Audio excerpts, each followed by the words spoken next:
খ্রিস্টপ্রাণ দাদা মায়েদের আমার আন্তরিক আনন্দিত জয়গুলো। আশা করি সবাই ভালো সুস্থ আছেন। সবাই ভালো থাকুন, সুস্থ থাকুন এই কামনা করি।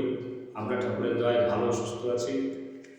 তো আজকে ঠাকুরের বাণীগুলো আমি অল্পতে নয় সবিস্তারে সারার চেষ্টা করব এবং প্রত্যেকটি ব্যাপার আপনাদেরকে খুঁটিয়ে খুঁটিয়ে বলে দেবো যাতে আপনাদের বুঝতে কোনো অসুবিধা না হয়। তো আজকে ঠাকুরের বাণীটি হলো, পরনিন্দা করায় পরের দোষকে কুড়িয়ে নিয়ে নিজে কলঙ্কিত হওয়া। ঠাকুর বলছেন পরনিন্দা পরচর্চা কিন্তু একটা বড় বাজে দোষ। কারণ এতে যে কি মারাত্মক ক্ষতি হয় তা আমরা এখন না বুঝলেও সংসার করতে করতে যখন আমরা চলতে থাকি তখন বুঝতে পারি।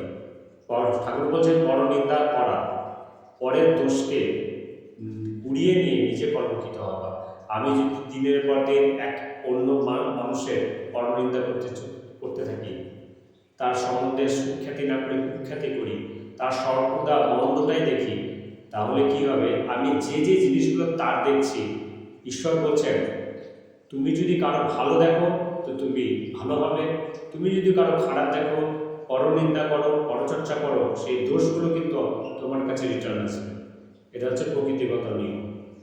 তাই চেষ্টা করবেন, যেহেতু আমরা ইষ্টমুখী মানুষ, ঠাকুরকে নিয়ে চলা মানুষ, যতটা পারবো মানুষের 10 ভাগের মধ্যে 1 ভাগও যদি ভালো দেখি, আমি সেই ভালো গুণটাকে দেখব। যদি আমি সেই ভালো গুণটা দেখতে পারি তাহলে আমার জীবনে সব কিছু ভালোই হবে। তাতে কি হবে? ঠাকুর বলেছেন মানুষই আপন, টাকাটা পর। অর্থাৎ যতটা পারবো ওই একটা মানুষকে আমি কিন্তু আপন করার চেষ্টা করব, তার কিন্তু মন্দ দেখব না, তার সর্বদা ভালোটাই দেখব। তার পরনিন্দা করব না, তার সর্বদা তার সুখ্যাতি করব। কোনো সময় তার কুখ্যাতি আমি করতে যাব।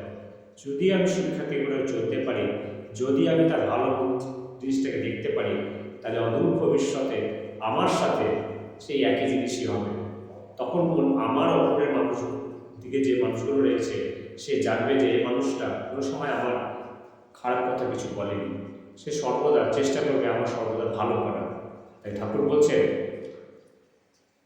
পরনিন্দা করায় পরের দোষকে ঘুরিয়ে নিয়ে নিজে কলঙ্কিত হওয়া, আর পরের সুখ্যাতি করা অভ্যাসে নিজের স্বভাব অজ্ঞাতসারে ভালো হয়ে পড়ে। অর্থাৎ যখনই আমি পরের সুখ্যাতি করব, তার ভালো গান করব, তার সবসময় ভালো কিছু দেখার চেষ্টা করব, ঠাকুর বলেছেন বিশ্রীতেও সুশ্রী দেখা, অর্থাৎ খারাপের মধ্যেও ভালোটাই দেখা।